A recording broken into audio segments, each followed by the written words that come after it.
Hello, and welcome to episode 3 of Fundivided, aka what we put out when we haven't edited a podcast in time. I'm joined this week by James Humphreys. Hello, James. Yes. How's it going? You okay? Yeah, I'm alright. Doing a bit of a tit for tat on the podcast front. It says, because I'm recording this obviously over Skype, it gave me a warning at the top, said, avoid little legal snafus by telling people that you're recording them. But What? Oh. But you said that it told you that I was recording you. Yeah, it told me. Right. And that is that even worded correctly? You said don't tell anyone. Did I say that? Yeah, you said don't tell anyone you're recording to avoid legal snafus. No, that's definitely a legal snafu. Maybe that's a Freudian slip. How are you? Am I? Fucking back's in agony. Running? What'd you say? Running? Yeah. No, fuck no, I've put on weight. Okay. I'm in your club now. Hey, well, how much do you weigh now? I want to say you go first. I'm 14.8 now. Oh, I don't know. It's fucking. Do you know that in kilograms? Oh no, I don't know the conversion. Oh, see, I'm 89. Right. Okay. I'm probably. It's 13 something. Yeah, I'm definitely heavier than you. You've lost weight though. I've lost a stone.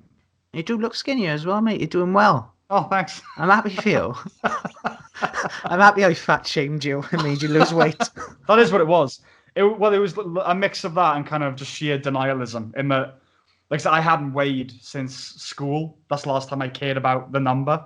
Yeah. And then I was like homeless for a year, so I lost weight as a result of that. But then I got a stable domestic situation, so I just got fat. I was like, but you probably only put a stone back on, and then you made me confront the truth. The harsh realities. Yeah. Your fucking tits swinging around everywhere. You got your scales like, no, I'm only about 13. Nah. Well, that's because that was the heaviest I'd ever known myself to be. My brain couldn't comprehend ever being heavier than that. Jesus, I've hardly ever dropped below 13. That's fucking crazy. There's the height difference, though. I'll use that argument. There is that. Yeah. Okay. Why are you doing this podcast as well? Because I was quickly doing some research on Fun Limited, and Eddie did the other 2 videos. Why isn't Eddie speaking with me? What's going on here? Well, it was just an unfortunate coincidence that Eddie happened to record his episodes first. So this isn't me, overthrowing him and sitting on his throne. Yeah. It'd be weird if I talked to his dad, I suppose. Well, if I interviewed him anyway. And then, the second one was, again, sort of he roped her in. So, would you rather be talking to Eddie right now? Is that what you're saying? Yeah, 100%. Okay, fair enough. He's more pleasant to look at. Is he? I'd go Criddle, Eddie, and you. So Criddle is the most pleasant to look at. Oh, I was gonna say, should we try and get Criddle in on this so I can see his big head, so you miss it? You can't miss it. Oh. I've got some questions for you, James. Yes. Firstly, is there a class system in Estonia? I'm sure there is. If so, how would you define the average Estonian? Now, the reason I ask this is because you're from Newport and I'm from Pontypridd. I think if we were going to do the caricature version of the individuals where we're from, that live where we're from, it would be like, all right, but how's it fucking going? Like a proper thick, stupid voice, frankly. But how is there an average Estonian? An average Estonian? Generalize. Yeah, I guess so. They're all fucking. It's like this area is described. I mean, the area of Europe is described as the Silicon Valley of Europe. Right. So they're all just fucking IT nerds, but they're not fat though. Is that they do avoid these stereotypes? Like they're for the most part very extremely healthy. They're miserable. But it's like a really self-imposed misery. It's a bit like it reminds me of Wales in the sense of like we all say that we speak a certain way. Like if you go on Facebook, you'll see like 10 phrases you'll hear in Wales, and one of them that's always said is now in a minute. Yeah. I've never heard one cunt in my entire life say now in a minute, other than people saying, "Oh, I'm from Wales, now in a minute." Ha! It's one of those like, "Oh, we're Estonians, we're depressed. we get no sun." They're very much like they they play into the stereotype a lot. Okay, so there's sort of a national pride in being thought of as miserable. But I mean, I can definitely relate to that. Like when people call me cynical or grumpy, I can't say that it doesn't please me in some way. It's like, oh, good, the character is working. Yeah. Yeah. As far as that saying goes, you hear, I'll do it now. Like I say that all the time. Yeah, not now in a minute. I'll do it now, man. But now in a minute is the specific reference usually. Yeah. No one in Wales says it. That's a lie. It's a fucking lie that we all tell each other for some reason. Or we tell other people. And then they walk off saying, now in a minute. And we're all like, ha, you stupid cunt. It reminds me of a... Are you allowed to swear? I guess I am. Yeah, it's fine. That's fine. Actually, I think this will be the first not safe for work Fundivided, but, it was going to be, wasn't it? I think it reminds me of my mother's boyfriend, who is known as Del Boy, because, he's a bit of a Del Boy, and he's a criminal, frankly. It's just basically criminal, yeah. But like that's a self-imposed nickname. That's not like become. Oh, he gave it to himself. Yeah, people do call him that now because like he's insisted on it in a way. But I don't think that was kind of organically generated. He just kept going. Oh, I done this today. I saw the packet of fags. Lovely jubbly. I'm a bit of a Del Boy. And he just kept singing. I love the desperation in his fucking to try and get to catch. He actually used catchphrases as well. Oh, he does. Yeah, lovely. Everything he posts, he signs off with lovely jubbly. Well, not bad. Did he buy himself a little freewheeler as well? No, but he does have all tattoos of like iconic moments from the show going up his arms. It just feels like you can't give yourself a nickname. Like that's not allowed, right? That's not how it works at all. But yeah, that's. I don't know. With social, like, maybe he's ahead of his time because that's what you do online. It's just you say you are, and then everyone's like, "Oh, that's that guy." That's a fair point, actually. Yeah, like we did it. Yeah. Like we became we championed new writers. We didn't. we did. We did when we actually did. But at that point, we weren't, and we said we was. Yeah. I said we. I was on my own. There's no one else with me. That's the thing I love about that sort of the young entrepreneur thing. And when it's just your mate who's trying to start his own little, clothing line or theatre company or whatever, and everything is we. It's just you, mate. It's just like trying to give this impression of an infrastructure. Yeah. When currently all the people that follow you know it's just you. Yeah. I don't think there's anything wrong with just saying, I'm trying a thing. Do you want to help me, please? I guess it seems more desperate, but... It's fake it till you make it. Exactly. It's a marketing technique. You mentioned... Oh, we didn't actually mention her, but I'm going to mention her. Oh. Freya. Yes. Who was on the last episode. Mm-hmm. When I was doing Script Dog and I was obviously signing off everything as we, her... I think Josh. Should I drop second names? Fuck it, it's fine, I guess. Josh, yeah. Bleep it if you don't like it. Yeah. He, her, and him had messaged me just saying, "Oh, dear Script Dog, aka James." Right. And just called me out directly through Messenger. Yeah. The class, though, to get back on top. Yes. Kick. I don't know. I really don't know. Like. No, because everyone's pretty much piss poor in Tallinn. Right. I'm positive they don't have a minimum wage here. Okay. So I guess that would open itself up to a class system.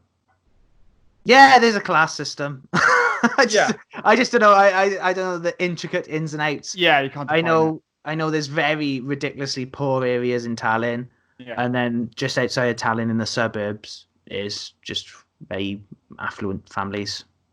You said hope that was the right word. Yeah, I think so. You said that you think like the defining national spirit is that they're miserable. Mm. Are they miserable or are they realistic? I think it's just they don't want to embrace happiness. So they can't get hurt, sort of things. Well, just, so they don't. For the moment, they're potentially thrown back in the gulag. They're always like they got one foot in the gulag. That is genuinely always in the back of their mind that this is a realistic. Well, they're fucking right on the Russian border, so it's obviously a realistic threat. Yeah. But that's my theory to why they don't embrace happiness is because they could have it taken away from them. So they're just like. I said it to one of the other comedians, a guy called Tim Reedy, Irish actually. Mm. We were talking about it, and he mentioned that they have Wi-Fi in the forests. Right. But during the Soviet occupation, they had a group of freedom fighters called the Forest Brothers. Right. And to me, that's the connection of them. Like, oh well, they've put it in the forest because they know eventually they're gonna have to run back into the fucking forest. Yeah. That, I don't know, hassling communists. That's quite bleak. That's why I imagine it is. Yeah. Yeah. All right.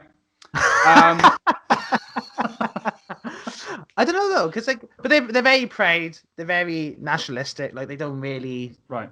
They're not too keen on being self-critical. Right. That's all I got. That's interesting. That's interesting. Blend of like a kind of 1 foot in the grave / gulag pragmatism mixed with a lack of self-criticism. That's interesting. Like usually people who are miserable, they're miserable about themselves, right?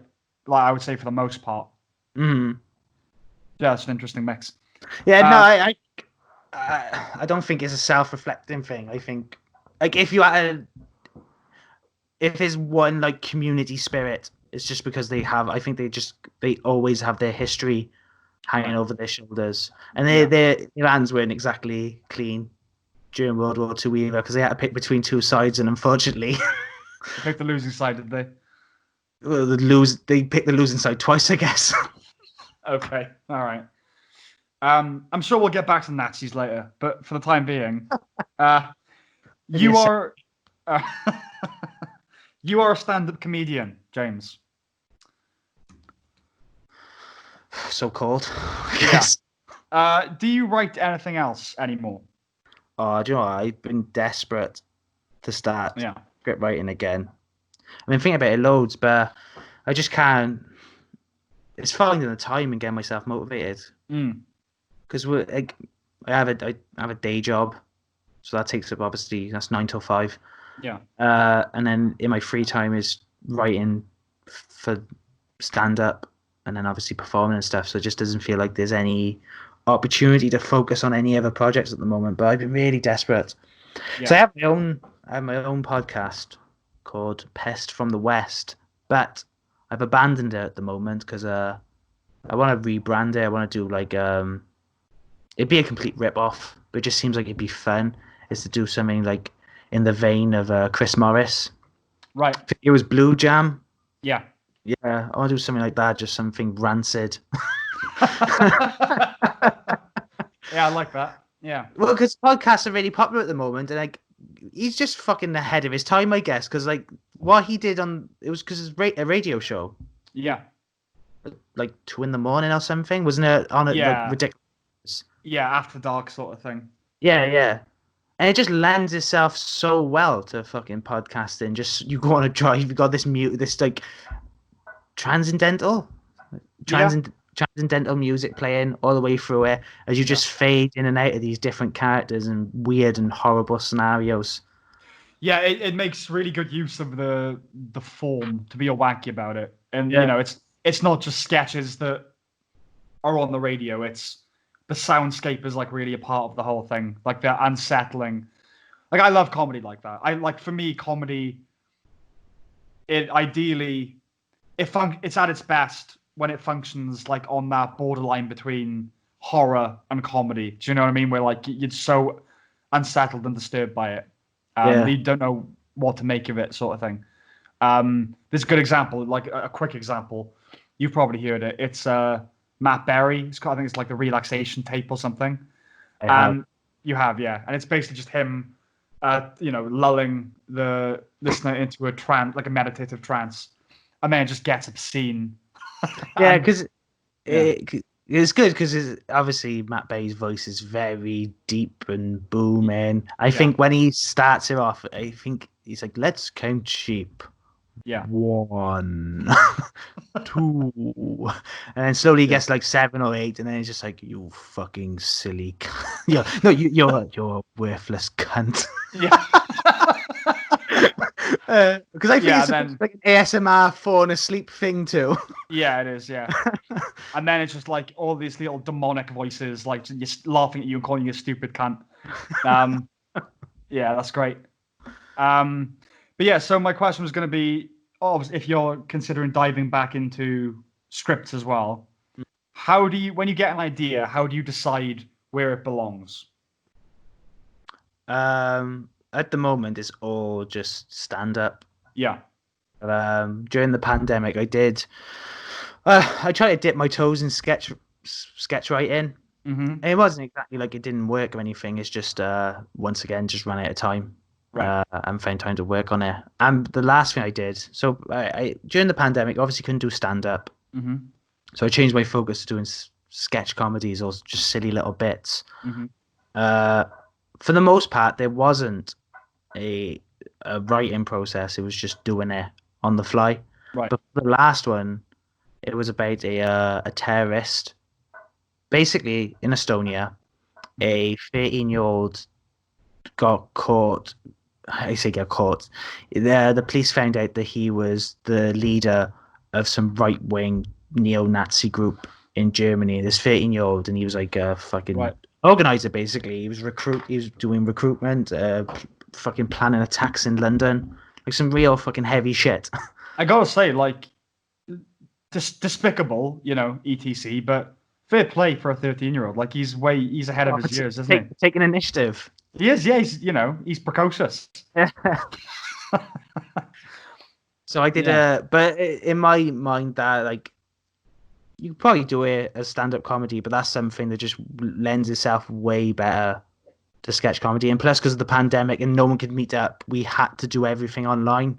Yeah, and it's just like, well, that just ties in perfectly. You just stage it as a conference call between all these different tourists from different places. So that was actually like the first time I scripted something for over a year, I think. Well, probably longer than that, actually. Right. So I haven't wrote anything since I moved here, and that was the end of 2018. Right. But when I read the news story, I was just like, that was the only time in a long while where I specifically changed. I don't want to say played with format, because it's not like I played with format. I just I knew this was going to be something different to stand-up comedy. Yeah. But I don't think it's ever been anything. I just realised I'm slipping out of camera. I don't think it's been anything. Even when I was writing more, I don't think I've ever I think I've explained this to you in the past. Like, as much as I want to write for film and television, I'm just a visualist cunt. Like, right. I never imagine anything in my head. Okay, you don't visualize it. No. Like, I know people see camera angles, they imagine certain things happen. I literally just I imagine it as the script itself. Like, I don't picture a room. I don't see a character. I just know. I just know this thing exists and this thing is gonna happen. Right. And these are these things interact, but like how they look or. Yeah, I mean, so generally speaking, I'm not a visual thinker either. If someone says a word, I tend to visualize the word like on a dictionary page sort of thing. When I'm writing, I found, writing's horrible, right? But I found recently that I enjoy kind of placing myself in a scene, in an environment, I suppose, and then working out, right, where am I looking at the moment? and what does that look like?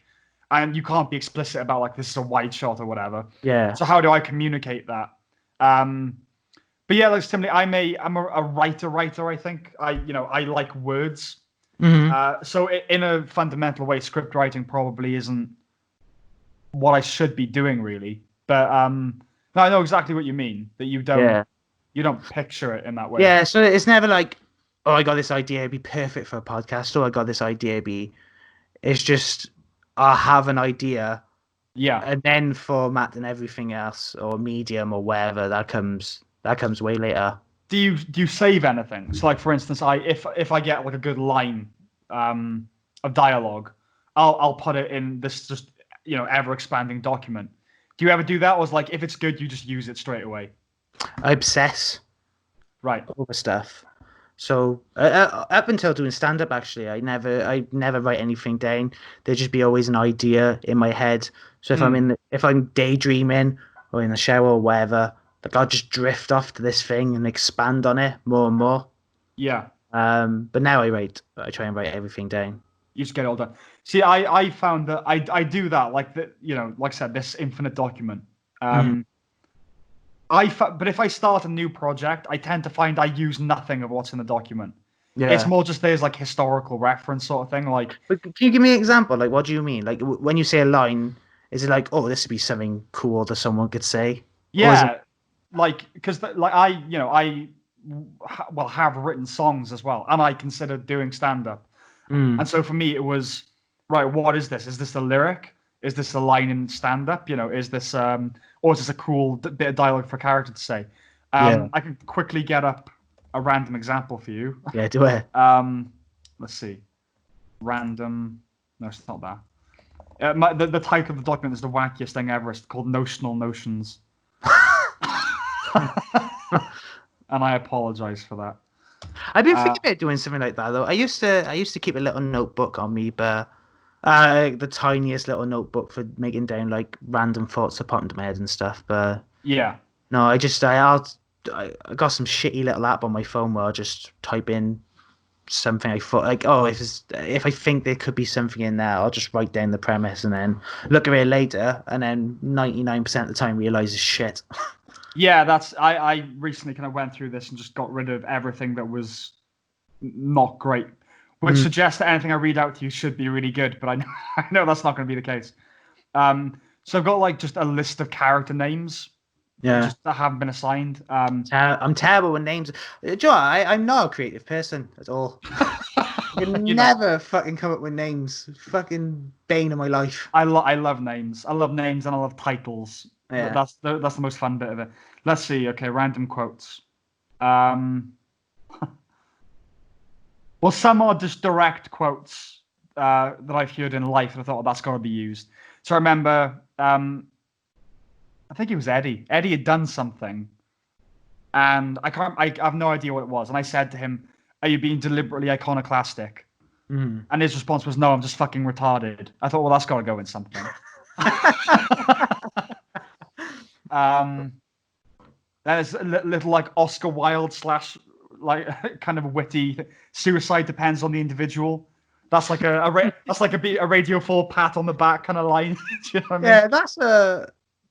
Have you googled that? I wouldn't be surprised if that's been done because that sounds very clean. Yeah, you know what I mean. I try not to. That's it. Let's have a look.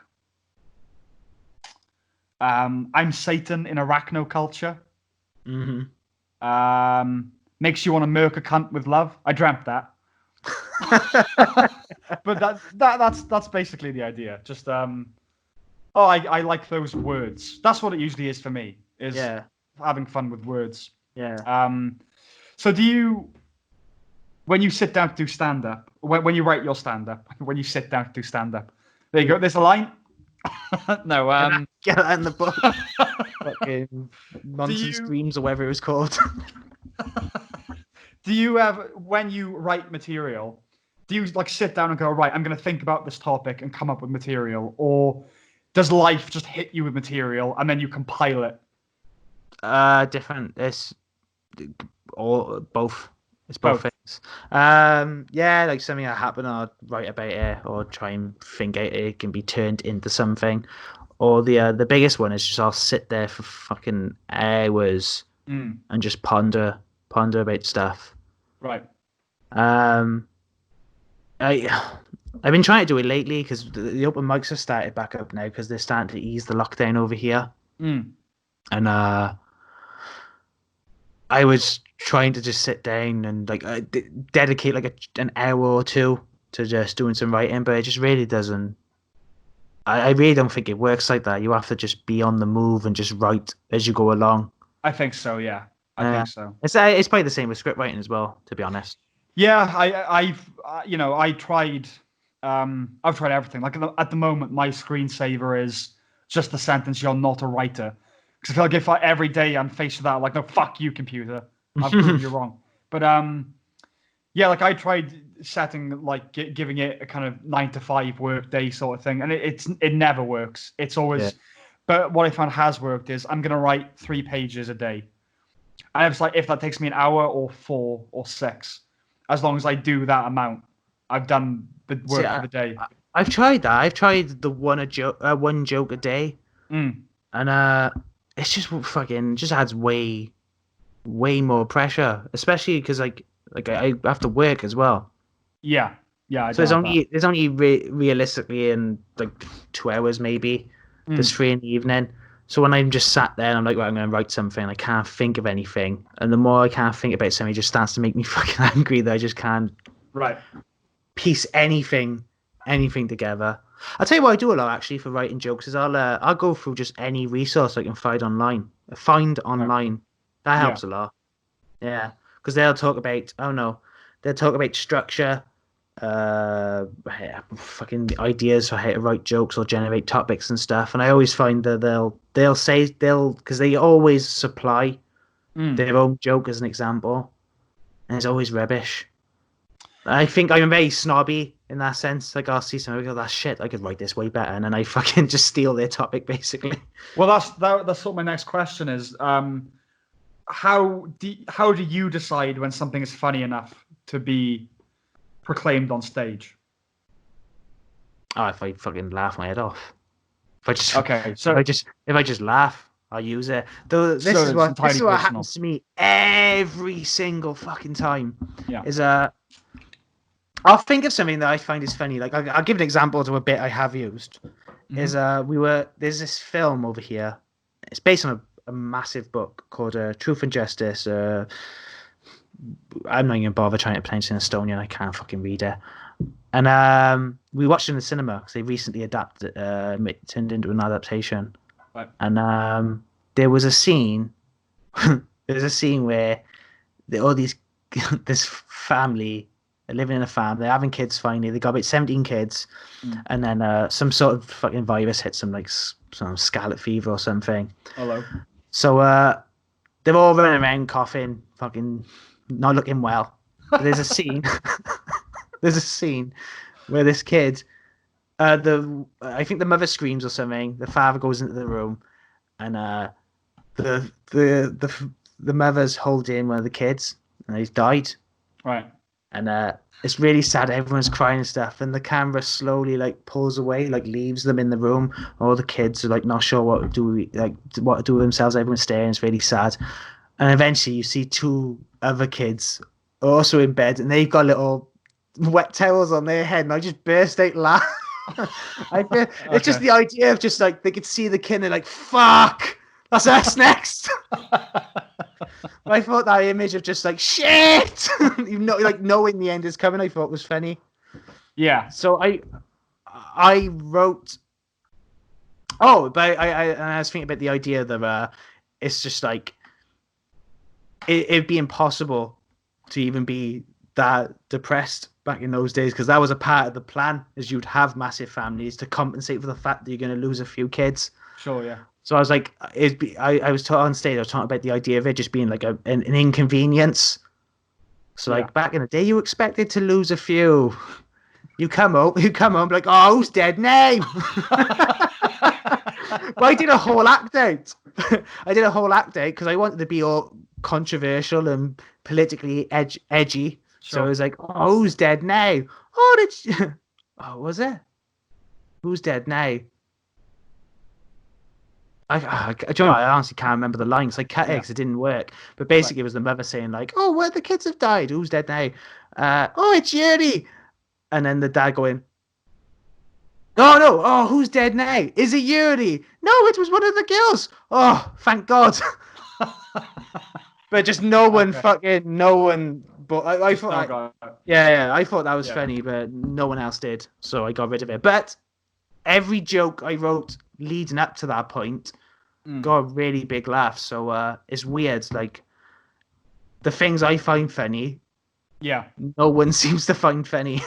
I think I'm in the same boat. I don't think I could even realistically attempt stand-up just because I feel like I went to see Dylan Moran once, and do you know what? I saw him in Estonia last year at some point. What was he the tour? Bombed? Oh, did he? Estonian audience, so they're fucking right. They're Bill Burr was over here, who I watched, and I watched an interview with him on Conan a few months later. And I think he's talking about Estonia because he said, I can't remember if it was Estonia or Finland, but he said like the further east you go, the more pragmatic they get, and like they're very, very logical people. Right. So you'll tell a joke, and they'll just start to like, oh, but that doesn't really make any sense when you think about it. And that did happen. Like people were heckling him because he was talking about saunas and stuff. Right. And they're just like, oh, it's normal to be naked in sauna. It's like, okay. Yeah. So what was you talking about? Like they're totally literal. They're like there's no irony sort of thing. Yes. I went to see Dylan Moran, and he did one of his angry, ranty bits, and then calmed down, and then just waited for 10 seconds of silence, and then just said, because, we're all going to die. And the audience just completely went quiet, because I think they thought, oh, here's the sincere point bit. You know what I mean? Like, he's done the jokes, and now we're getting at because a lot of stand-up is that now, right? Like, and at the end of the day, I learned blah, blah, blah, blah. Yeah. But he said that, and I laughed out loud, right? Because I thought that has to be funny. That's meant to be funny because we're all going to die. And then I laughed. One of my mates laughed, and I think one other guy in the auditorium laughed. Yeah. I was like, oh, yeah, the things that I find... Because when we did Script Dog, I would host those shows, and it was, by no means was it stand-up. But it was pseudo stand-up, like kind of was, kind of wasn't. And they did not think I was funny. And I get it, like I wasn't exactly a great performer, but the idea of just like going up and resenting that the audience were even there, and just being low energy and just like, oh, why am I doing this? I don't think they saw the irony in it, and I think it's. No, I think you're setting yourself short a little bit there. I don't think they didn't like it. I remember people laughing. Okay. Quite a lot of the presentations. I think there was one time where they didn't laugh. I think you tried to tell a joke. I don't know if it is a joke, to be honest, because if it isn't, you talked about how nice it was to see a cat get hit by a car. I don't even remember that. I think that must have been so traumatic. I've just blanked that out. Well, you handled it because you got a massive laugh afterwards. Like you handled it really well because you said.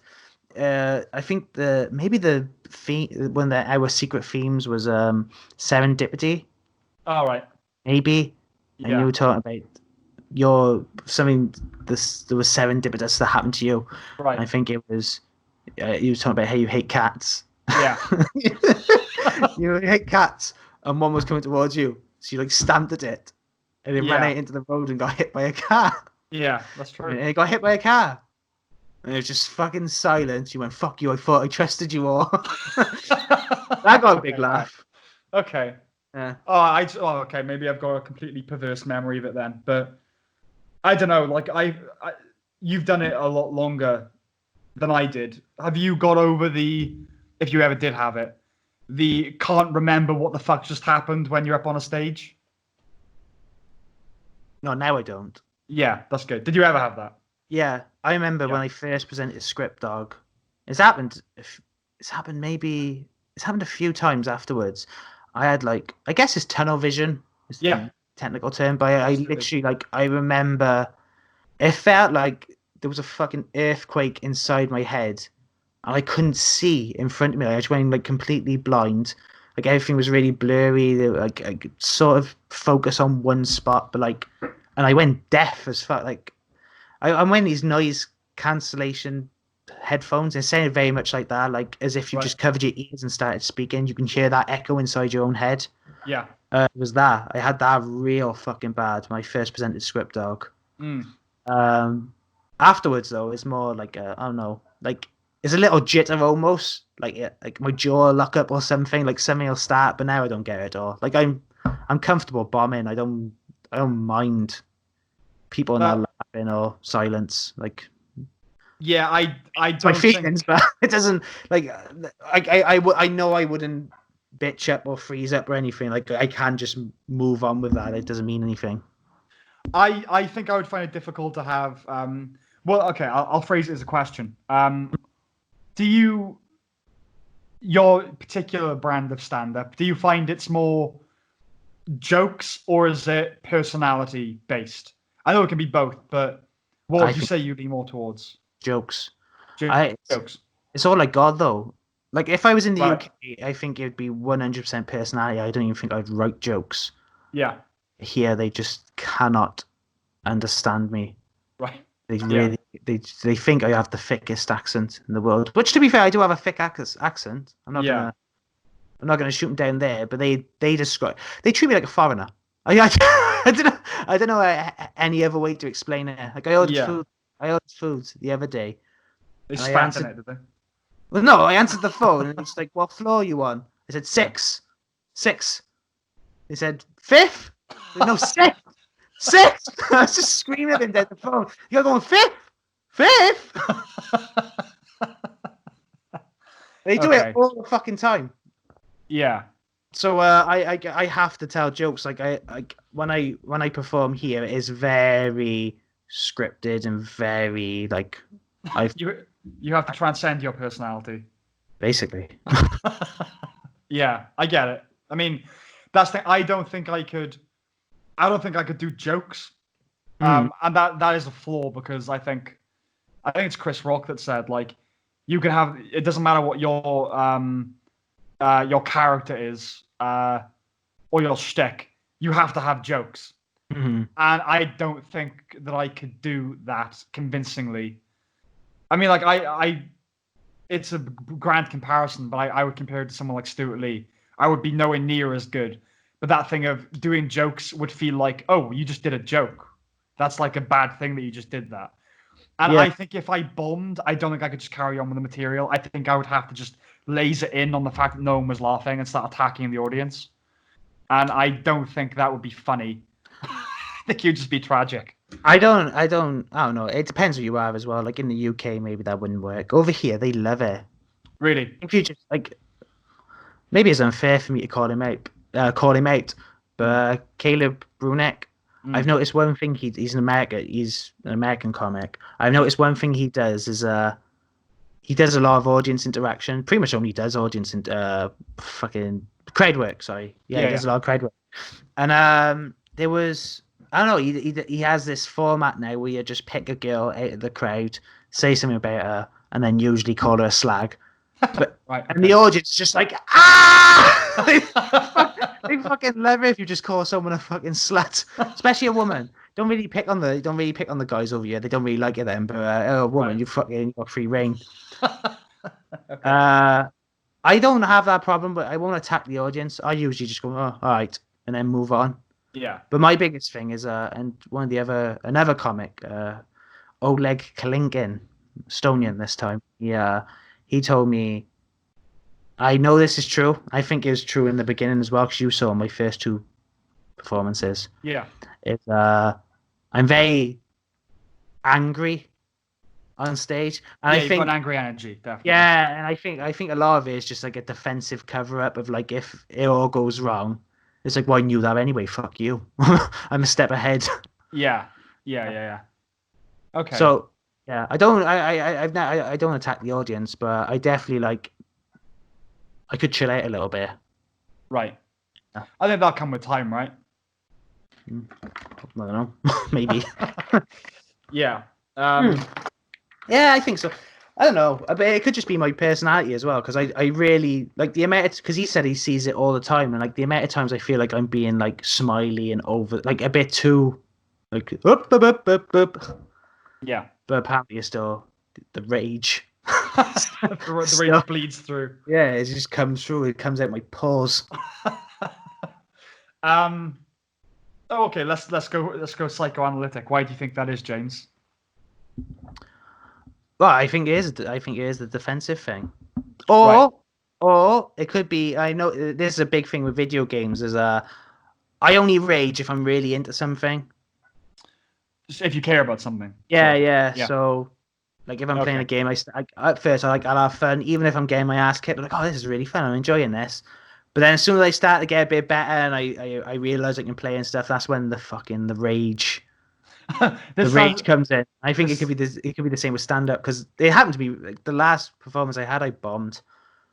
But the few nights before that, I didn't kill, but it was fucking a lot better. Like basically 2 or 3 jokes didn't land.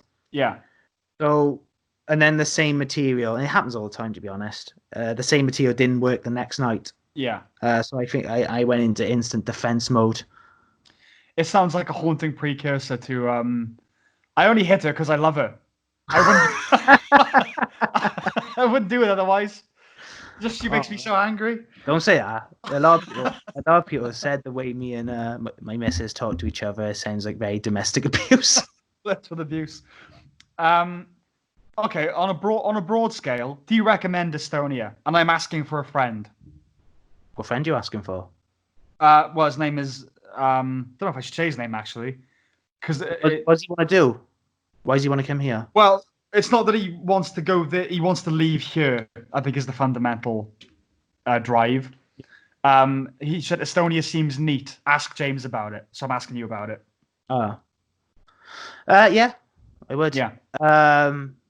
It's just it's a pretty normal small city. Like I don't think there's anything too like grand about it. Like if he does any sort of computer work, 100%. If he's gonna live here as well. He's doing computer science at Oxford.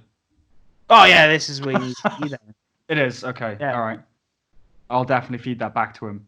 Yeah. I don't. We'll get into it briefly. You know what I'm talking about. The reason I'm talking about it now is sweating this entire fucking time and now. Can you chill out a little bit? It feels way too fucking interviewy. Yeah? Yeah, I think so. Okay.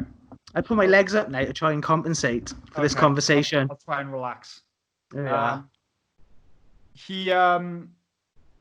He said that after watching mobs chase down the police in London, he's like, yeah, I'm getting out of here. That's where the question came from. So my question is, what's going on? Well, he wants to move to one of the least diverse countries on the planet, probably China. It's either here or China he wants to move to. I think that's just an unfortunate overlap, an unfortunate coincidence. Yeah. So what's going on, James?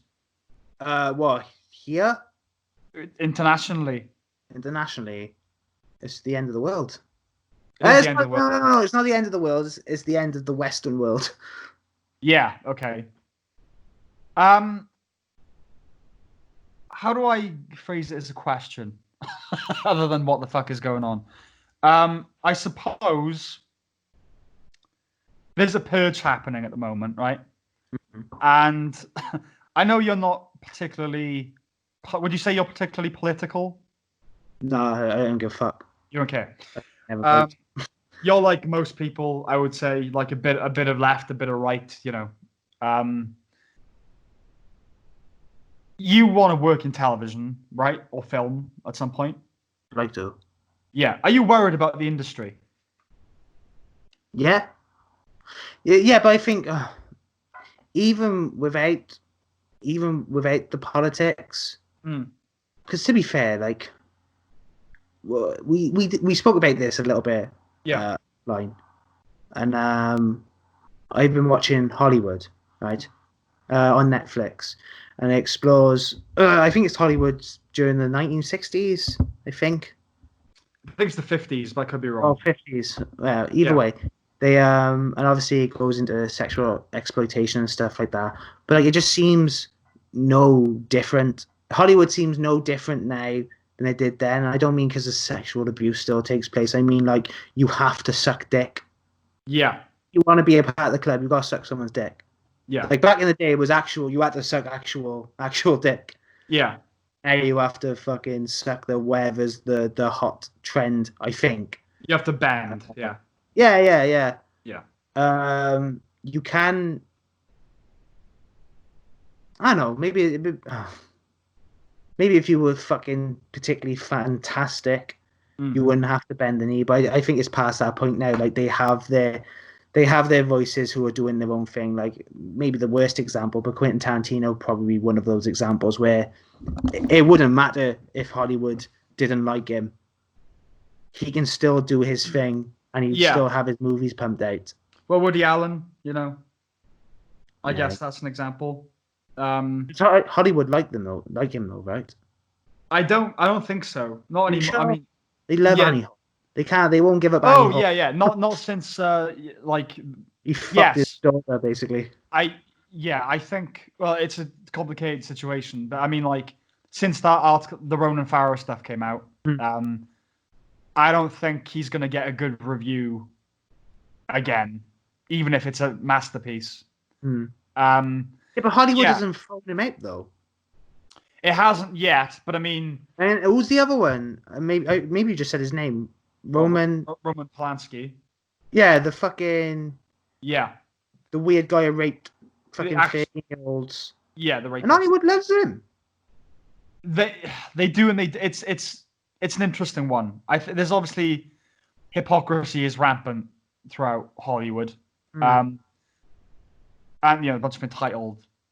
But I think my point, the reason I asked the question is like I wrote something, an article, I guess, a blog, and all the entire point of it really was just to say, I think what happened to George Floyd was despicable and beyond anything humane, and the guy who did it should go to jail, XYZ, the thing we all believe.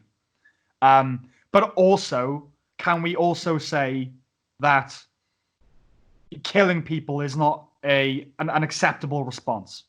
That was all I wanted to say. I didn't want to get into systemic racism. I didn't want to touch any of that stuff or white privilege. But the fact that I know that if I was currently working for the BBC and I said that and I posted that blog that my career would be over. Yeah. It's sort of like, do I want to be part of the industry if that is where we're at? Yeah.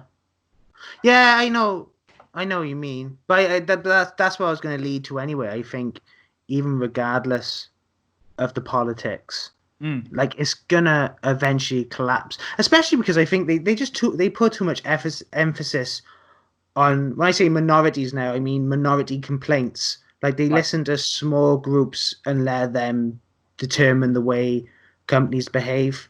Yeah. Like the BBC, for example. Like they don't have to take that many complaints before they fucking stop doing something. Yeah. And one thing about, to generalize, and it's not to the Black Lives Matter movement, I mean just to generalize any sort of progressive movement, let's just say the left. Yeah, sure. The left fucking love a complaint. Oh, yeah. They fucking can't get enough of it. It's their bread and butter, jumping online and fucking hashtagging stuff. Well, it's kind of their fundamental drive, isn't it? I mean, it's a utopian vision, progressivism. And there's a supply and demand problem, right? Like, realistically, I would say there's not enough of the various isms or phobes to warrant the existence of certain organizations. And so they have to contrive that stuff and like expand the definition so that I would say at this point, everyone's a racist if you're white. I don't think that's hyperbolic. Like that is their argument, right? Their argument is that you can't help but sort of be racist if you're white. Yeah, it was the fucking term, inherently racist. Yeah, implicit bias and all that. Yeah. So, yeah, like they always have the idea of conservatism by definition is we just want to keep. I'm not like a wholesale conservative. You know that. Like I'm again a bit of both. But the idea of it is you preserve the things that you think work, and you're not striving for this Disneyland future sort of thing. Whereas progressivism, by its very definition, is there's always got to be a next civil rights struggle. There's got to be a next thing. Yeah. But it's getting to a level where it feels like frankly, Nazism. Like, I know that on the far left and the far right, you've got the extremes, you've got the authoritarians on both sides. But the idea of like tearing down statues and like retconning history, it's like I saw over the last few days it's terrible because like defending free speech and all that, but the subjects that they're trying to defend end up being terrible. I know, like, I say this to my missus. I hate the fact that like, because I'm all for free speech, but I hate the idea that the most of the people who seem to champion it are also like doing the fucking white power symbols and stuff, being like very fucking cheeky behind you. It's like, listen, we should be allowed to say whatever we want, and then some other guy's like, yeah, white power, and you're like, no, you can't. Yeah. I mean, you can say it, but like, you're not on my fucking side. I hate you just as much as I hate the fucking anti-free speech people. Absolutely, yeah. And I mean, in this case, I meant like they've removed Bo Selector. I think from what? Yeah, from like all four, and you just can't watch it now, basically. And Little Britain as well. Yeah, I saw the Little Britain one. I actually had to Google it. I couldn't even remember a character. Yeah. In blackface. Yeah. I fucking quoted it just because like. Wasn't blackface actually someone like drawing a ridiculously big lips on themselves and blacking like, up? Oh lordy, like going minstrels going really ridiculously over. Oh lordy, gonna get me some water, man. Yeah. A white person playing blackface. I was talking about this with someone the other day, and like, like Halloween costumes is a big thing at the moment, right? Like the debate around how appropriate it is. It's like, okay, it's one thing for me to go dressed as like a Native American or something, and just being me, but in a Native American headdress and with the feathers. Halloween as well. It's Halloween, yeah. Scare spirits. Fucking love spirits. That's one thing. It's another if I'm like blacking up and going around doing like an impersonation of the most offensive stereotypes. Like there are gradations. And like if I had a show now, I wouldn't do blackface. Like it does seem wrong. Like I'm not gonna. It feels wrong to do it. They have but I think it's contextual again, though, like you've already said. Yeah. Like the Little Britain character, for example. Maybe there's an argument to be made to say like there was no reason for it to be black, because I don't think the character is like it's not referenced in any way. She's just the opposite. I think she's just black. Yeah. Yeah. But over here they have it's fucking terrible. They have it all over Europe again, because Europe is actually fucking hardcore. They fucking love the Nazis a little bit. Right. They're very like shh. I bet you do. That was very like it was almost like sexually cheeky the way you just did that. Well, it is. Like, it's like I remember fascism. I first moved. I think it was when I first moved. You know, maybe it was my first Christmas here. I was sat at my missus's grandmother's place, and we're watching the TV, and there's some piece of fucking shit trash show, right? Where just celebrities go on stage, and I think they lip sync, but they reenact music videos. It's probably been done elsewhere. But then eventually, this woman came out, and she started singing "Let's Twist Again," like we did. Who sings that? I'm not even sure. Sammy. Twist. I think that's Chubby Checker. I think. I'm not entirely sure, but anyway, it turns out to be a black singer. Right. I remember seeing the girl on stage twist, and I was like, and she was black. It's like double. I was like, there's something off about her. Like, maybe this is to be racist as fuck to say, but like her proportions are off. Okay. I was like, is she actually black? And I was staring at it, And then I realized, like, when the concept got explained to me, that no, they dress up as the people from the music videos and stuff. And I just, sorry, I skipped a massive part of this. Yeah. Because at first, no, I am going the right order. Yeah. So eventually, I found out. I was like, that's racist. It's like, there's no reason for her to be wearing blackface and doing fucking ridiculous things with her mouth and stuff. Like, that's just that's out of order. But eventually, right, she was like, and my missus was arguing. She's like, no, it's not racist. It's not racist. It's just good fun. Right. Don't let America, don't let any of fucking American students see this. And then eventually, this is where I had whiplash because I turned my head so fast because they started playing Gangnam Style. Right. But they didn't copy the music video to this one. They did Gangnam Style, and a guy shuffled out on his knees. Right. With shoes underneath his knees, dressed up as King Jong-un, and the fucking the North Korean flag just dropped down, and all these soldiers started marching out, and I fucking just my head fucking snapped around to her. I was like, "He's South Korean, you racist bitch!" Like, that's definitely 100%. That's 100% racism. Go fuck yourself. That's not even like fair enough. Like, fair enough. Blackfacing up and where I say blackfacing, doing that to like look like the music video and stuff. But where's a South Korea? Where's a South Korean song and you've dressed up as King Jong-un? Oh, and he kept saying, I think he kept saying like Kunjun style or something like that. They even changed the words for this one particular sketch. Where's I going with this? What did we start off on? Like Little Britain, like there was no need for it to be. Oh yeah, maybe there was no need for it to be black. But what did they remove from both select? Oh, I guess like Stevie, he dressed up as Stevie Wonder and things. He does blackface in that. I mean, like it's and Deck. Ed, let's fucking get this right because he doesn't paint his face, does he? He wears masks. Yeah, sure. But like I would bet that. So like Matt Lucas, David Williams, is it Lee Francis is his real name? And Ant and Dec, like they've all apologized and said, "Oh, you know, we've been woke by what's happened recently." It's like, no, they haven't. They haven't. They know that if they don't say as much, their career is over, and it just feels very, very like the start of something very nasty, you know. I mentioned earlier about the whole Nazi thing. Like, look, that's the problem with defending this stuff. I don't like Little Britain. I never really seen Bo Selecta. I don't like Ant and Dec's Saturday Night Takeaway. But it's like Little Britain. I know it's not the most intellectual show in the world, but surely the point of that, it's called Little Britain, right? Like, because the Little Englander attitude is someone who has these racist stereotypes in their heads. Mm-hmm. And like every character on that show was a gross stereotype because that's kind of what they were doing. They were making fun of that sort of thing. Mm-hmm. But it feels like, so Hitler, like Jordan Peterson, I don't know if we've actually talked about this, but Jordan Peterson has. I'm sure you've heard it.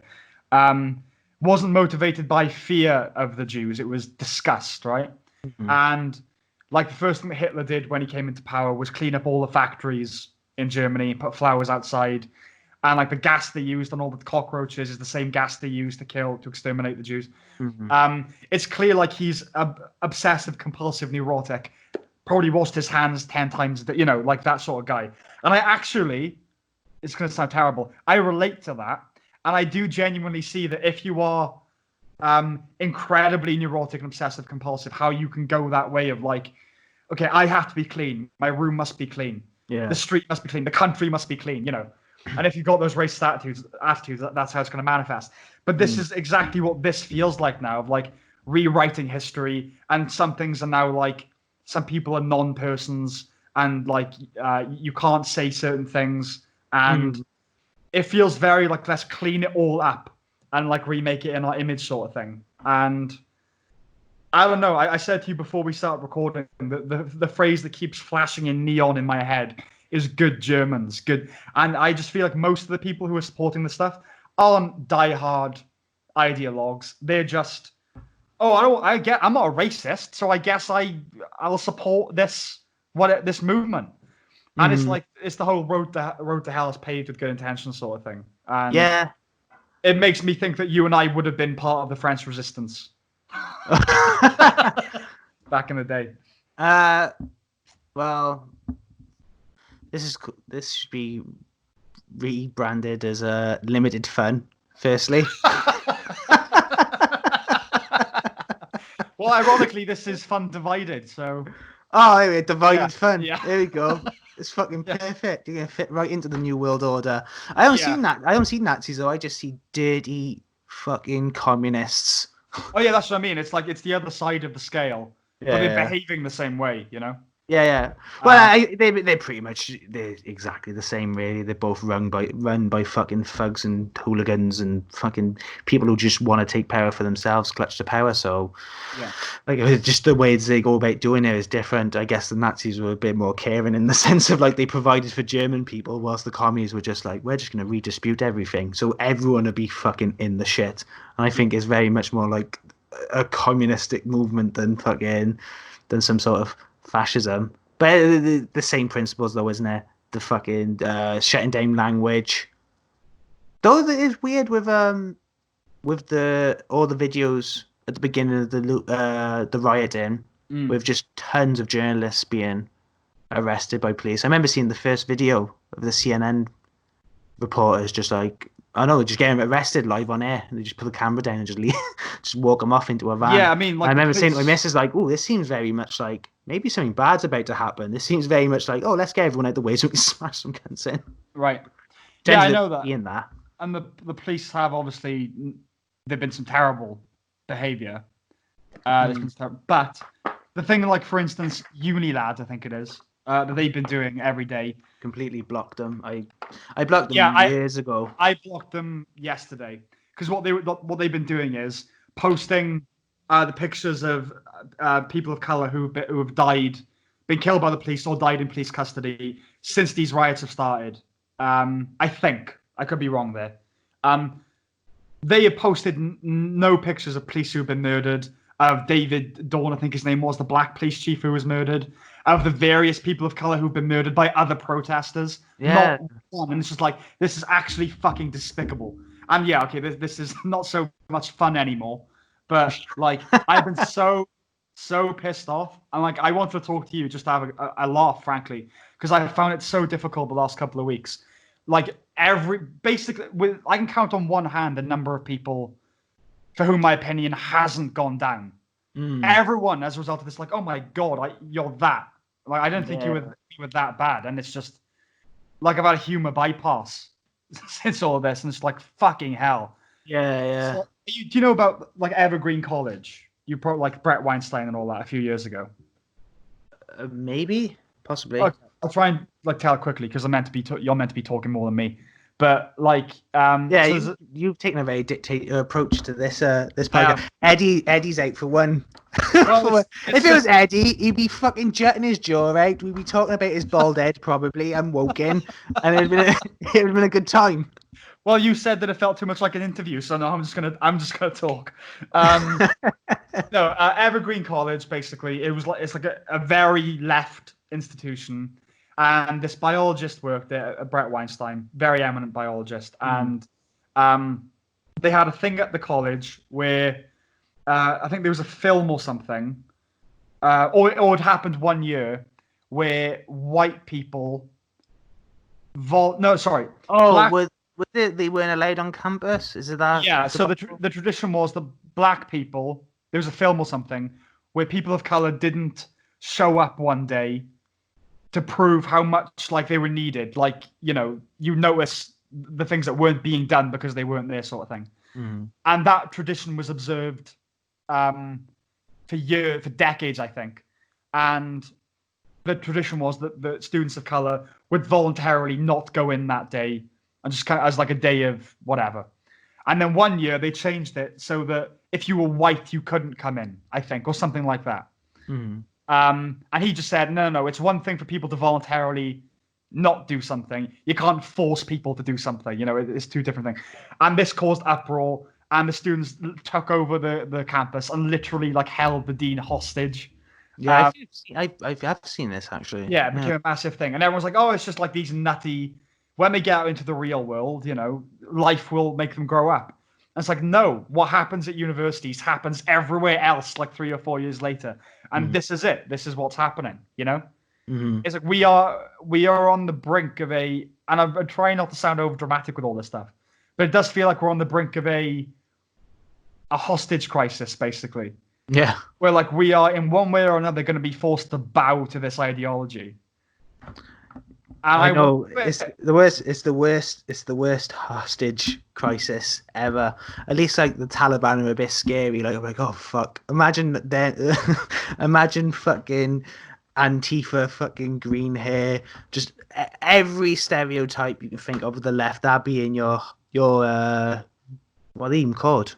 Captors, yeah. I get just that. Every time they speak, you just go, oh, fucking chop my head off, will you?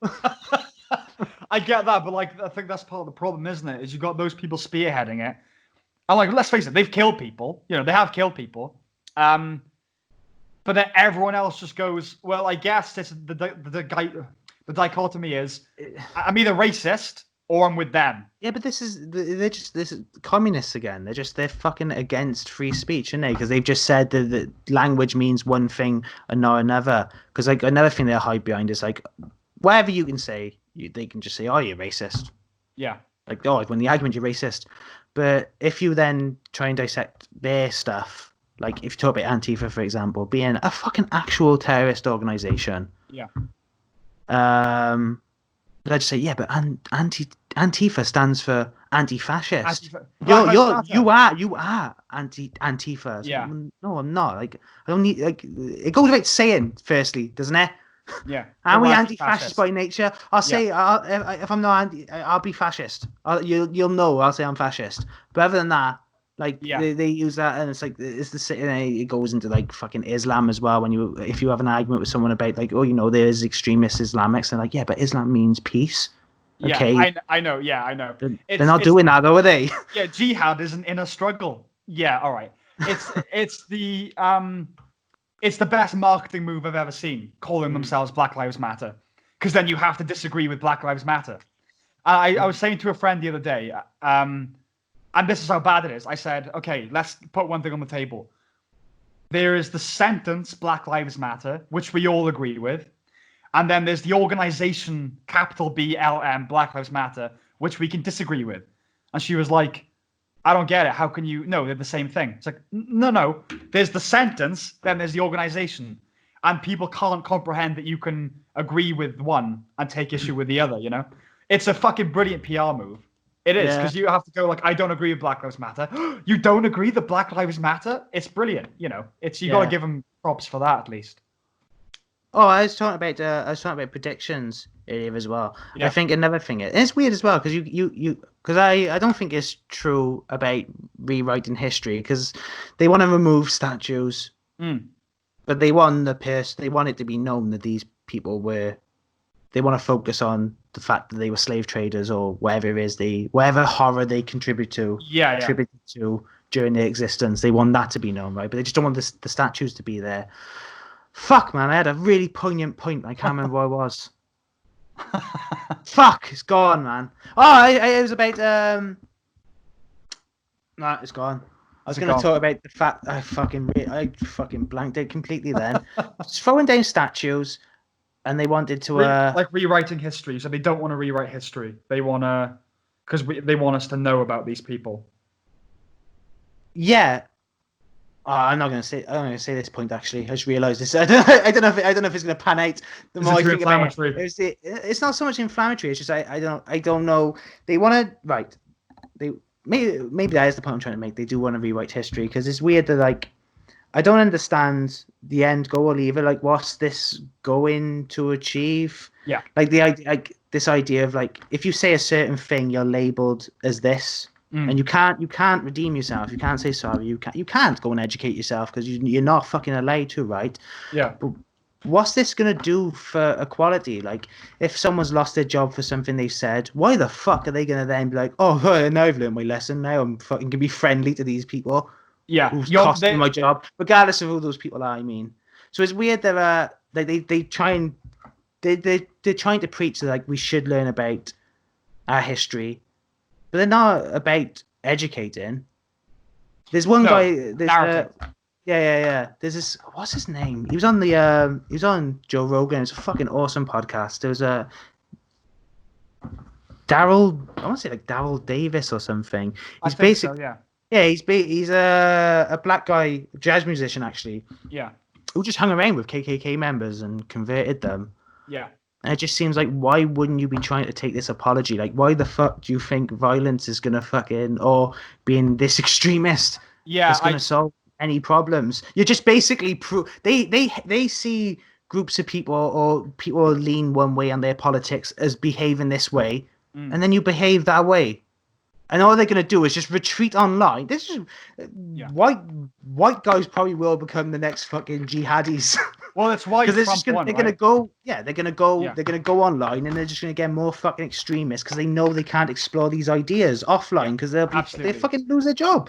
Yeah, they that's the point I wanted to make. Jesus fucking Christ, I danced my way to that. Yeah, it's I think there are like three sort of pillars on which you can kind of evaluate what's going on, and that is, I would say, like philosophically, ethically, practically. Now, I oppose Black Lives Matter on all three fronts, but it's like, okay, but let's ignore philosophically whether I think what they're doing is correct in that sense. Let's ignore ethically whether that's the right way to go about it, and then there's practically. Do you actually think this is going to work? And they must think it's going to work. And it's like, no, it won't. Like, ignore my opinion about it. I'm telling you, it's just not going to work. You're just going to make people more radical. And, in the most liberal time in human history ever. And I'm not saying, oh, we're done. Like we're done with all that. Well, there's more to be done, obviously. But I was listening to Coleman Hughes, and I think he was talking about Daryl Davis. And I think it was him. And he was saying that this guy who went and like converted, I think a couple of hundred maybe KKK members. So Black Lives Matter, they condemned him for doing that, for associating with white supremacists. And he's converted, I would say, approximately 200 more people out of racism than they ever have. They've done nothing to help this apparent cause. Nothing. See, I'll be honest, because when you keep saying movement, I just assume you mean like the hashtag. I didn't realize there's an actual organization. There's an organization, is there? Well, not in the sense that it's got like a president and they've got a few different leaders. Yeah, it's kind of a nebulous thing. Yeah, it's not. They don't have like an HQ and that sort of thing. But I think it's fair to say it's an organization at this point. Yeah. Yeah. Yeah. Yeah. Wait, 1 second. Yeah. Yo, I'm still doing the podcast. You picked a perfect time to come in because Samuel's just a fucking Nazi. He's been raging, Sandra. I can't calm him down. His head's gone bright red. I don't know what to do.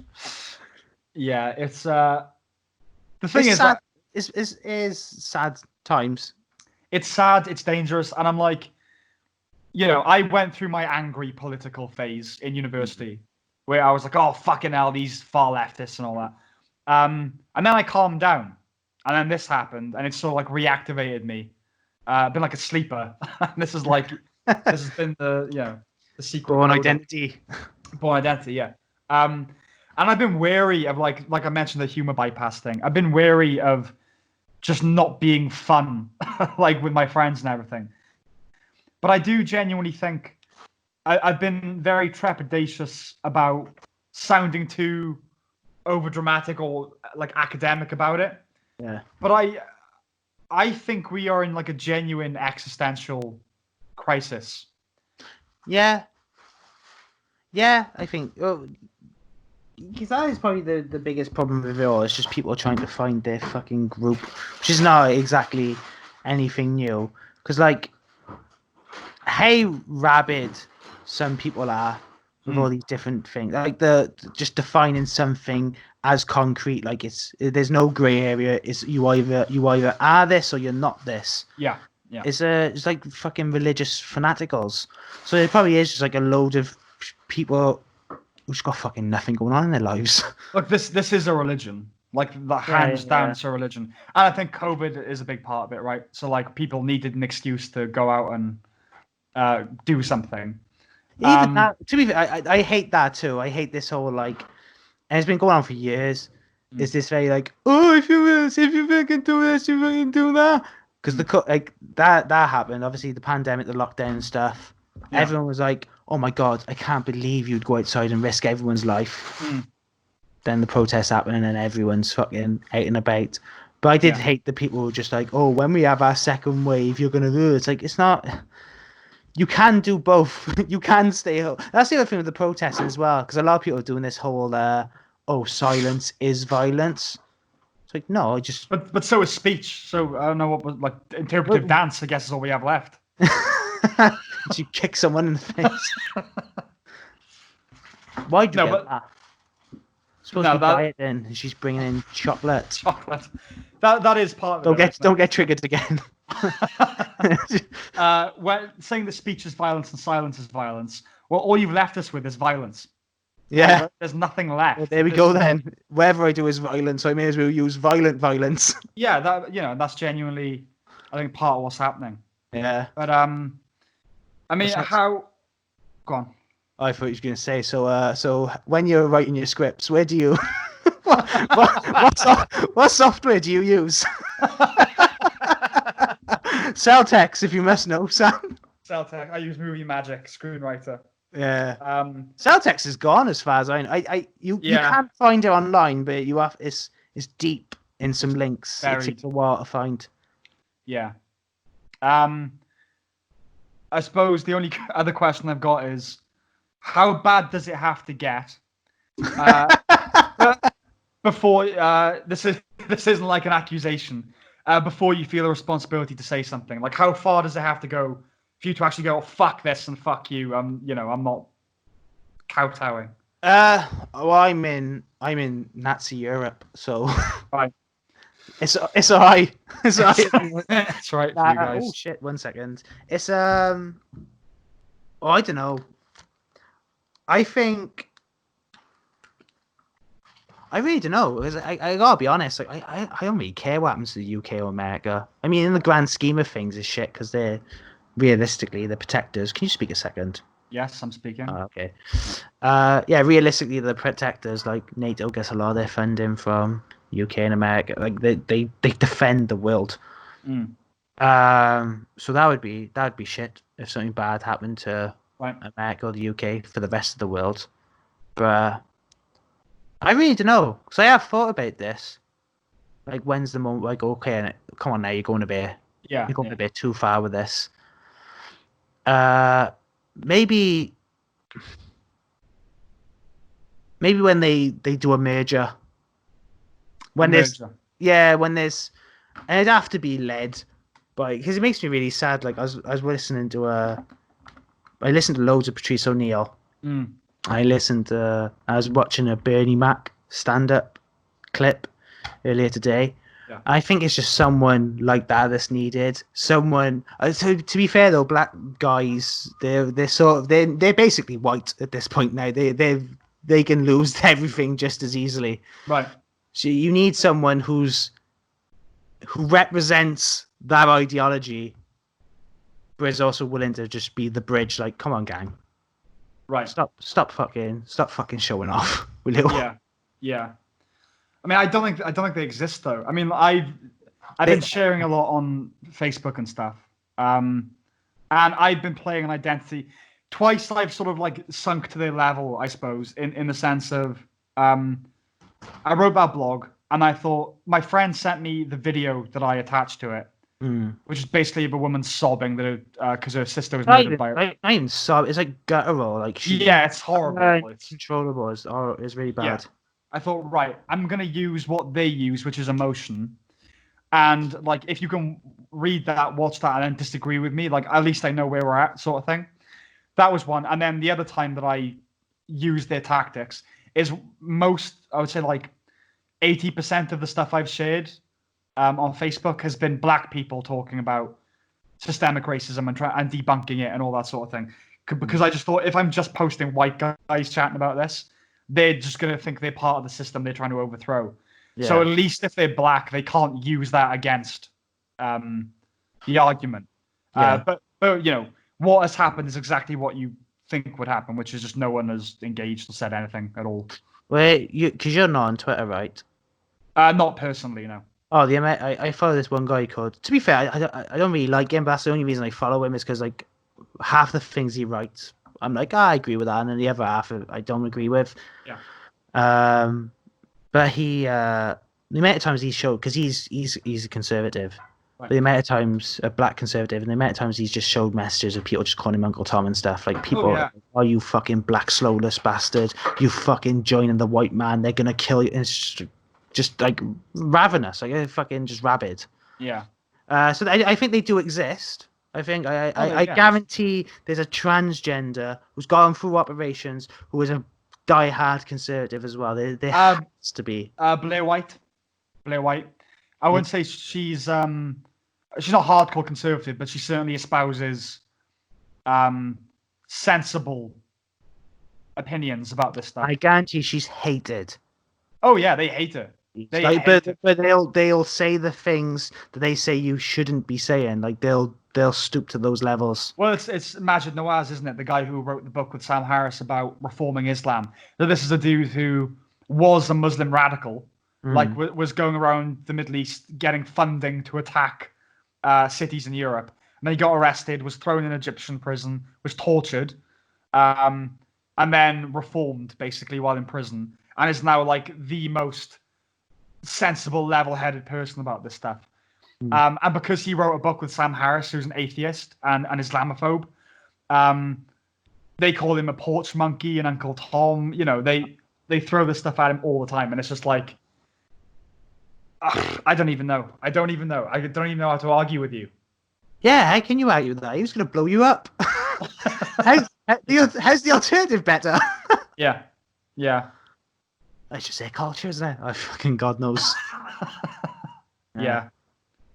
It's just like I'm seeing a lot of people, like I've heard the phrase possessed by ideology before. I never really thought it was like a real thing, but I've seen it happen to people I know now. I've seen it's like a spirit that does possess you. It's like a demon or something where you have to believe everything in this camp, where it's like I brought up the double standard about, you know, the thing that's often brought up about like I could draw a picture of Jesus doing whatever and nothing would come of it. I draw a picture of Muhammad, just a picture, an innocuous picture, and like you and I both on this podcast, and now like our lives are forever deranged now because of this, right? And she was like, oh yeah, but it's like it's different, it's part of their culture, and Christians have done more historically, and like it's just not even. I don't understand the self-flogging thing. Like it's the same with these riots, I guess. This idea of like one act of violence trumps the other. I don't understand how like I don't know, if I killed someone right now, just stabbed them right on camera, just fucking with a knife. Yeah. And then but I was like, but their ancestors did this. Yeah. It's fucking irrelevant. It is irrelevant. Completely fucking irrelevant. Like what I don't understand the point. I think it's like Christians have done bad things. Yeah. Muslims have done bad. Like two things can exist at once. And you deal with the biggest problem at the moment, right? It's people still bring up the fucking Crusades like it matters or like it means anything anymore. Yeah. It's who's going around thinking about the Crusades? Fun fact, and this is once again, I do as much as they are Nazis. Sure. They are. I like that. That's what we should coin that expression. They're Nazis. I like that. Like they're wink Nazis. The ironic Nazis. They partake in it, just joking. Yeah, I know it. Ironically fascist. They what was I going to say though? The Crusades came here. To Estonia. Estonians are notoriously pagan. Oh, really? And godless, yeah. And the Livonian order came here. Isn't it? The whole region, I guess, was called Livonia. Right. They fucking chopped up all the Estonians. So yeah, the Crusades have also affected whites as well. Not really relevant to anything. Just fucking interest. No, it's a nice. Just an interest. But it's that whole like, well, you're white though, so Yeah. your historical oppression doesn't matter. So I do feel sorry for Estonia or the Baltic and whatever, fucking anyone who's formerly under the Soviet Union, because this idea of like you've lived under oppression, one fucking wrong word and you're going straight to the gulag, like your entire family could even be killed and stuff, like serious hardcore shit. And then you gain your freedom, you're like coming out into the light, like out of the darkness and into the light, like, oh fucking finally get to live my life. And then you just go, these kids like, fuck you, you racist cunts. What do you mean? I've been oppressed. I haven't been here. I think that's the thing. It's like, even in the if we're gonna play the oppression Olympics, like Jews, hands down, however you quantify it, have just won. But they don't count. They don't count. And the reason they don't count, and this is gonna sound terrible, is because they're successful. And do you know what I mean? That is the horrible truth of it. Is any unequal outcome is viewed as inequity, right? Yeah. But it is obviously, there's a lot of white guilt going on, and I think part of it is, like, my grandfather. Basically, we were talking about this, about the lasting impact of historical wrongs, and I was I was simplifying it. I was saying to like my mother, I said, "Mom, have you ever owned a slave?" She's like, "No." Grandfather, have you ever owned a slave? No. Okay, so no one alive has owned a slave. And I was like making that simple argument. And then my grandfather, who is not at all sympathetic to what is going on at the moment, thinks black and white people are equal, the traditional view sort of thing. But even he came out after making a cup of tea and said, see, the thing is, white people did start it though, didn't we? We did start it. And I was like, I get where you're coming from, but that's sort of part of the problem. It's just assuming, I guess we are the bastards, so we just got to take whatever comes our way. It's a different time, though. If it wasn't us, it would have been the brown people. Right. Like, we just happened to win. If it wasn't the brown people or us, it would have been the Chinese. They would have been the Chinese. They fucking, they luckily just went isolationist, though. Which I think that's what's going to happen to us now. We're gonna crumble like the Chinese Empire did. Yeah, we're done. I think Western civilization, like you said, I think we're done. But I did also say to you before the podcast that I think earlier generations were in apocalyptic situations like the Cold War. And they got through it.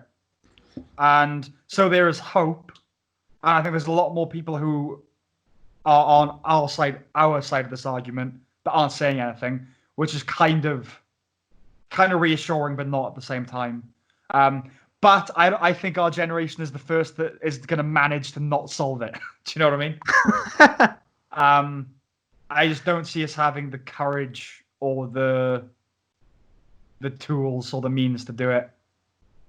Yeah, or seeing the irony.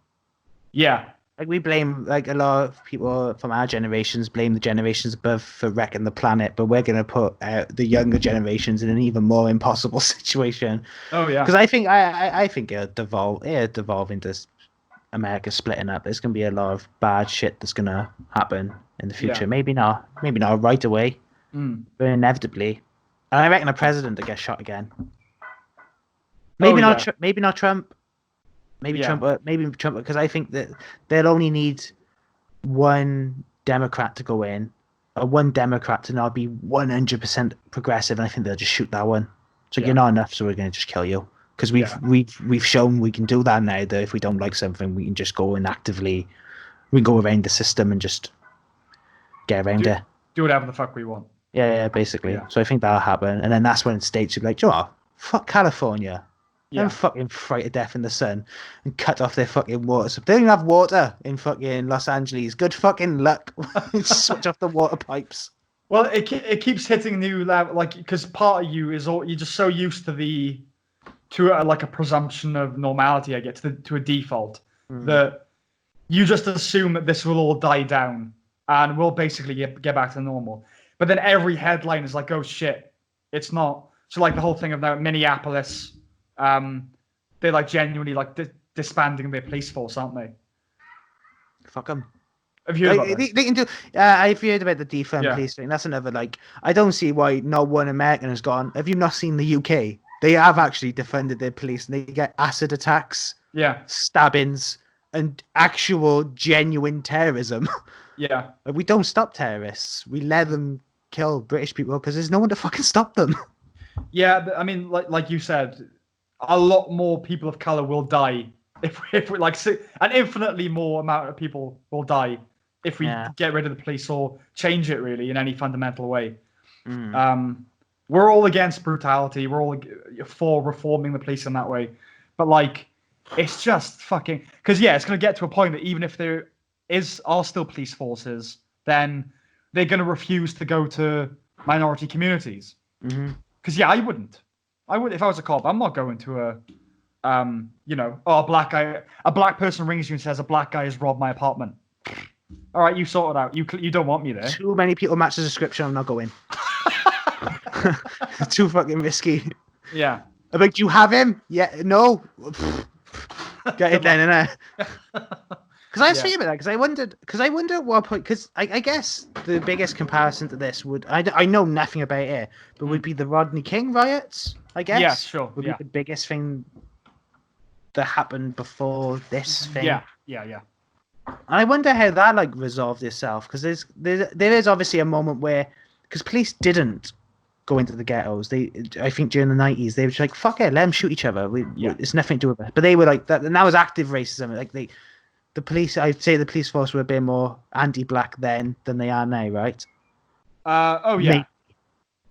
So like, what would be the end goal? Like, I don't know. Would they avoid these areas, or would they go there and just more police would die because it's not worth pulling your gun out?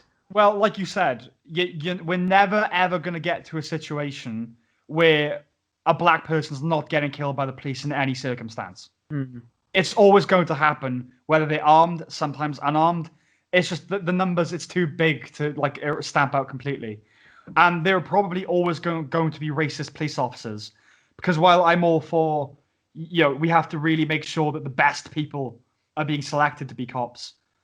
We don't have Minority Report, mind reading, future predicting technology, and maybe that's it. If we ever get to a stage where every cadet has to be subjected to an fMRI, where they're like shown pictures of minorities and we measure their response, that's the only way you're going to do it. But like, even that is a sketchy proposition, because they've done studies on this, right? Like basically every university, and they've shown, not every university, many. And they've shown that pretty much everybody of any race has an so-called implicit bias towards other races. Like black people, you're like shown images of people of different skin colors, and you have to associate like a negative or positive thought to them. And everyone is a bit more negative towards people of other skin colors, but not in any way that manifests. It's just because they're other. And you're not going to change that. So what do they want? That is the question. Yeah. I don't know. So, for my roast dinners... What's your perfect Sunday morning? What I do with my roast dinners, Sam, is that I chop up a lemon. Yeah. I stuff that. Yeah. At the chicken's ass. Put a bit of rosemary in there, because that gives it that very, like... it gives it the aroma of a cooked dinner. Yeah. Then I season it with just salt, pepper, nothing too dramatic. Some garlic seasoning. Yeah. I'll let it sit for an hour, and then eventually I'll baste it with some melted butter. Put chopped up vegetables, put that underneath the chicken. Chuck it in the oven. About an hour and 30 minutes. Temperature probably like 200, and then it comes out. It's all lemony, gravy. Oh, it's delicious. I think we'll have to wrap up on that note. Hour and a half is the general like cut-off point. So what's the because I only watched a tiny bit of the other two. What's the purpose? What's the goal, the dream of these podcasts? Of these these video ones? Well, this is the first one where we talked about Black Lives Matter.